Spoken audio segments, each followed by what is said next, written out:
네, 오늘 우리가 읽은 말씀은 아주 공포에 찬 슬픔과 그리고 또 희망이 뒤섞여 있는 말씀입니다. 이스라엘이 그 옛날, 남왕국 유다, 예루살렘이 그 옛날 아주 제국의 침략과 전쟁으로 인하여 황폐하게 되면서 고통을 받고 죽어져 가게 되는 것에 대해서 오늘 말씀이 묘사하고 있습니다. 그것은 두려움이고 공포고 평안할 날이 없는 그런 처지의 것입니다. 그것을 맞서 싸워야 할 남자들 입장에서는 마치 여인이 해산하면서 아이를 낳을 때 그 고통하는 것처럼 아이를 낳기는 낳아야 됐는데 낳을 힘이 없어서 몸부림치는 그런 여인의 모습과 비교해서 은유적으로 묘사하고 있습니다. 이런 환난은 또다시 없을 것이다. 그 환난의 무시무시함을 그렇게 강조하고 있습니다. 이 말씀을 통해서 저는 오늘 이 똑같은 상황에 처해져 있는 우크라이나를 우리 마음속에 두고 그 나라를 위해서 기도하는 성도들이 되라고 다음과 같은 말씀을 여러분에게 드리고자 합니다. 첫째는 무서워 울부짖는 소리를 들으소서라고 기도할 수 있기를 바랍니다. 5절 말씀에 무서워 떠는 자의 소리를 들으니 두려움이요 평안이 아니다라고 합니다. 무서워 떠는 자의 소리, 공포에 질려서 부르짖는 소리입니다. 두려움, 그것은 공포를 말하는 것이고 평안함이 아니다라고 했는데 평안이 없다라는 뜻입니다.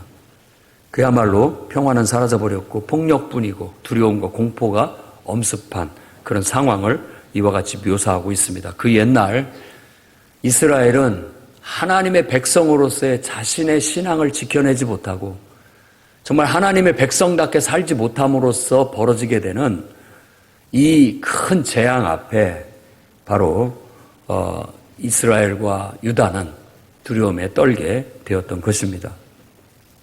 그때 아수르라는 제국과 바벨론이라는 큰 제국이 일어나 소왕국이었던 나라들은 속수무책 그들의 군대 앞에 짓밟힐 수밖에 없었습니다. 가는 곳곳마다 전쟁의 말발굽 소리, 그리고 그 속에서 죽어져가는 아이들과 여인들의 신음소리, 탄성소리가 들렸습니다. 지금 똑같은 일이 저 우크라이나에서도 벌어지고 있습니다. 여러분 마음속에 그 소리를 들을 수 있기를 바라고 우리가 오늘 간절한 마음으로 하나님 앞에 하나님 저들의 울부짖는 소리를 들어주십시오. 듣고 속히 저들을 하나님 도와주십시오 라고 기도할 수 있는 저와 여러분 되기를 바랍니다. 한 인구가 4천만 좀 넘습니다. 우리나라보다 한 1,000만이 적은 나라인데 그 나라의 4분의 1이 넘는 인구가 그 나라를 피신해서 도망갔습니다. 대부분이 아이들과 여자들입니다.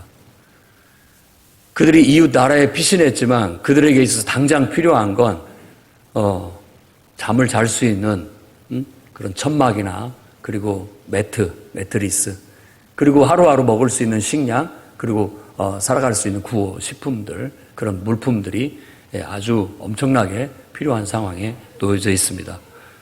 그중에 남자들은 이제 나라를 지키겠다고 전장에 나가고 있고 우리가 이 나라를 지키기 위해서 전쟁에서 끝까지 포기하지 않고 싸웠다라는 걸 기억해달라라고 하면서 전장으로 향하는 그런 실정에 놓여져 있습니다.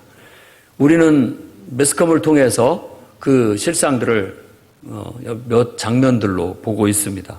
전쟁의 포성과 또 포화로 무너진 건물들, 그곳에 죽어 나자빠 뒹굴고 있는 시신들, 말로 할 수 없는 아마 일들이 벌어지고 있다는 걸 알 수 있습니다.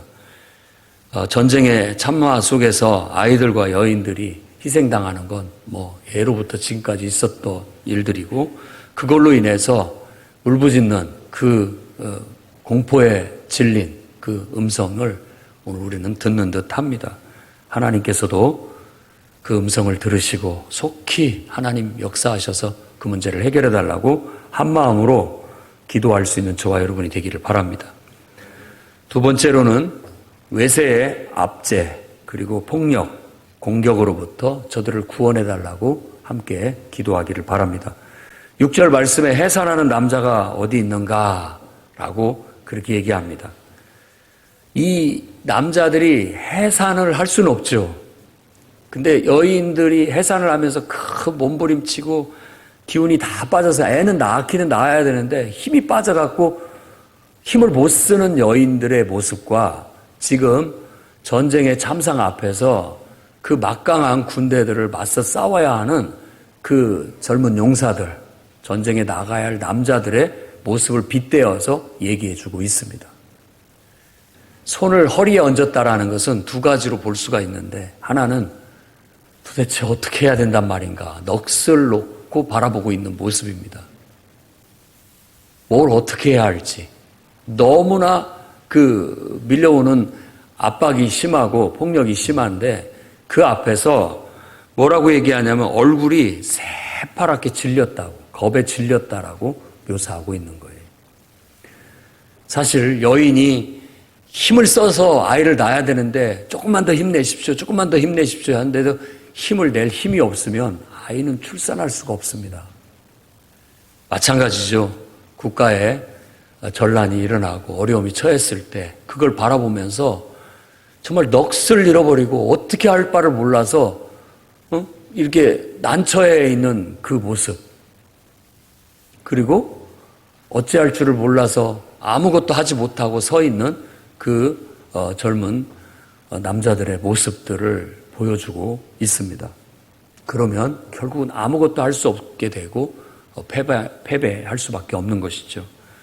우리가 전해들은 우크라이나는 좀 다른 것 같습니다. 아프가니스탄과 우크라이나를 비교해서 기사를 봤는데, 아프가니스탄에 오랜 미국의 지원이 있었고 이제 더 이상 못하겠다고 빠지자 그 대통령은 돈을 싸질머지고 도망가 버리고 말았습니다. 그러니까 속수무책 당할 수밖에 없었죠.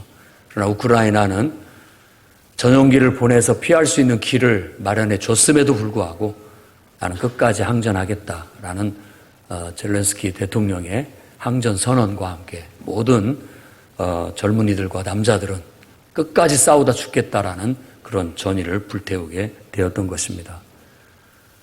싸우려는 의지를 가지고 달라드니까 오랫동안 버틸 수 있는 것이고, 또 그러니까 주위에 있는 많은 분들이, 나라들이 돕겠다, 나설 수 있게 되었던 것입니다. 우리도 정말 어떤 영적인 싸움의 앞에서도, 여러분들이 인생의 문제 앞에서도 여러분들이 손을 허리에 대고 어찌할꼬 겁에 질려서 두려워하고 아무것도 하지 못하고 있으면 아무 일도 일어날 수가 없습니다. 그러나 그 허리에 얹이고 어찌할꼬 낙심하고 겁에 질린 여러분들이 빨리 정신을 차리고 팔을 걷어붙이고 할 수 있는 일은 하자. 우리가 할 수 있는 만큼은 하자. 다윗이 골리앗 앞에 섰을 때 모든 사람들은 두려워했지만 나 돌판매질 하나는 잘한다. 물맷돌 하나는 최고다. 내가 저걸로 가서 저 골리앗을 쓰러뜨리겠다. 라고 달라들고 도전할 때 하나님께서 역사하시게 된 겁니다. 전쟁은 여호와께 속한 것이다. 뒷일은 우리가 모르겠지만 우리가 할 수 있는 만큼 끝까지 저항하고 끝까지 싸우고 도전하자라고 달라들고 지금도 전장터에 쓰러져가는 많은 이름 모를 국민들이 있습니다. 우리는 그걸 보고 가만히 있어서는 안 되겠습니다. 우리도 뭔가를 좀 도와주자. 저렇게 아우성치고 저 어린 아이들이 무슨 죄가 있는가? 저 여인들이 무슨 죄가 있는가? 왜 저들이 저렇게 폭력 앞에 고통을 받고 있어야 되는가? 저 젊은이들은, 저 남자들은 왜 전장터에 나라를 지키겠다고 저렇게 나가서 싸워 죽고 있는데 우리가 뭐라도 도울 수 있는 건 없을까? 그저 옆구리에 손을 얹고 가만히 지켜볼 일이 아니라 우리도 뭔가 할 수 있는 일을 할 때 이겨나갈 수 있다고 믿습니다.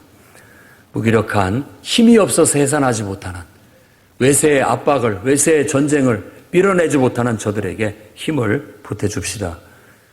힘이 없어서 해산하지 못하는 여인 같은 그 여인의 손을 붙잡아주면서 같이 힘을 써줍시다.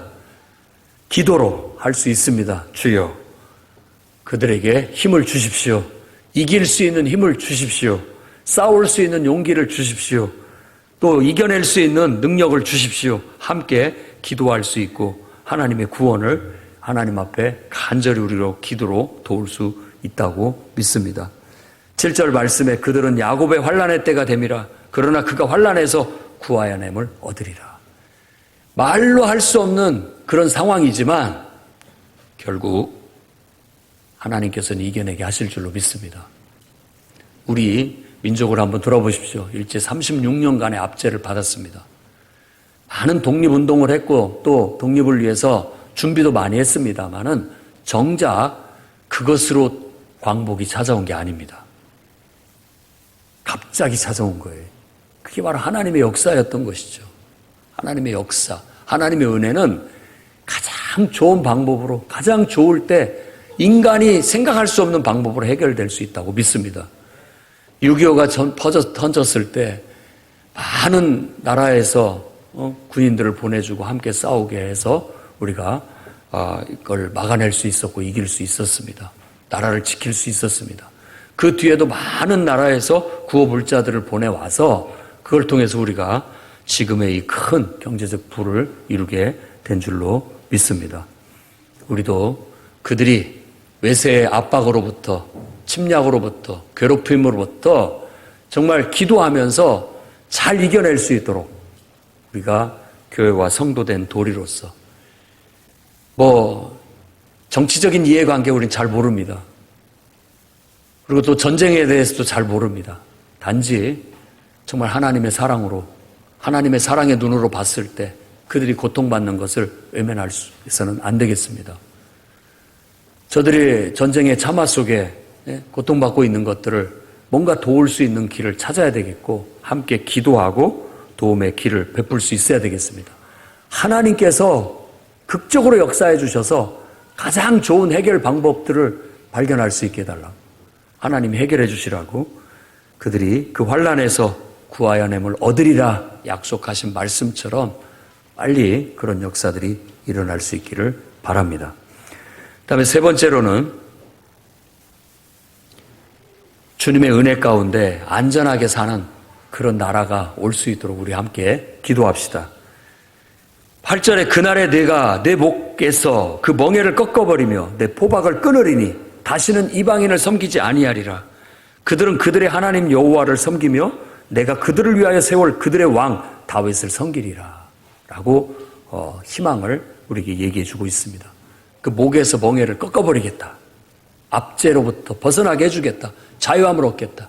그 옛날 유다와 예루살렘은 그들의 포로로 끌려가서 멍에를 매듯 종살이를 했지만 하나님께서 그 멍에를 꺾어버리고 그 묶인 포승줄을 풀어버려서 자유함을 얻게 해주겠다라고 약속했습니다.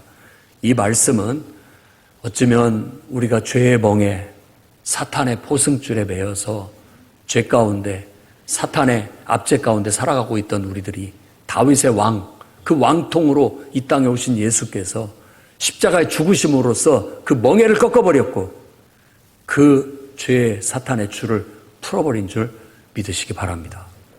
바로 그 은혜로 우리는 자유함을 얻고 해방을 얻어 이제 하나님 안에서 하나님의 자녀로서 복된 삶을 살아갈 수 있게 되었던 것입니다. 단지 우크라이나의 그 전쟁의 문제만 해결되는 것이 아니라 그곳에 정말 하나님의 이 구원의 축복이 임할 수 있도록 우리 함께 기도합시다. 이 땅에 더 이상 전쟁이 없는 나라, 질병이 없고 재해가 없는 나라, 죽음이 없는 그런 나라가 올 수 있게 해달라고. 온 세상이 전쟁을 그치고 더 이상 질병과 재해에 죽어가지 않는 하나님이 약속하신 그 나라가 임하여서 궁극적인 이 지구촌의, 지구상의 궁극적인 문제가 해결되는 날이 오게 해달라고 우리가 함께 기도하고 뭔가를 할 수 있어야 되겠습니다. 하나님은 생각지 않은 때, 생각지 않은 방법으로 역사하실 겁니다.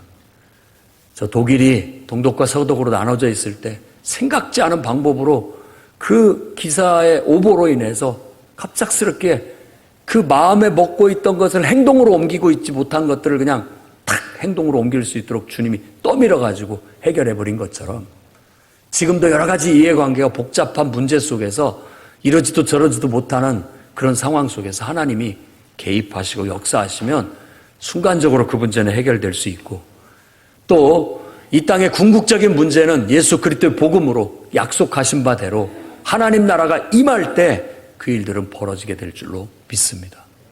함께 기도하면서 뭔가를 한번 해나가는 우리 풍요로운 교회와 성도가 되기를 바랍니다. MZ세대라고 합니다. 들어보신지 모르겠습니다. M세대는 밀레니엄 세대라고 합니다. 1981년부터 2000년대까지, 그리고 Z세대는 2000년 후반, 2000년대 초반에 태어난 세대, 그래서 합쳐서 MZ세대라고 그렇게 얘기합니다. 아주 디지털에 익숙한 세대, 아주 익숙한 세대고, 또 경험을 중시하는 세대이고, 또 우리하고는 좀 다른 것 같아요. 저는 거기에 속하지 않습니다. 저는 X세대라고 하는 세대에 속합니다. 1965년도부터 80년대까지 그걸 X세대라고 합니다. 그 X세대는 그 이전에 베이비 부모 세대, 전쟁을 치르고 나서 막 아이들을 많이 낳던 세대를 베이비 부모 세대라고 하는데, 그 세대를 보통 한 65년까지 칩니다. 저는 이제 거기를 넘어서서 태어났기 때문에 X세대에 속하는데, 그때 그 베이비 부모 세대가 봤을 때도 X세대는 이해할 수 없는 세대다라고 얘기했는데, X세대인 제가 M세대와 Z세대를 보니까 제가 잘 공감을 못하는 게 많은 것 같아요. 그래서 제가 반성하고 있습니다. 지금 기도하면서.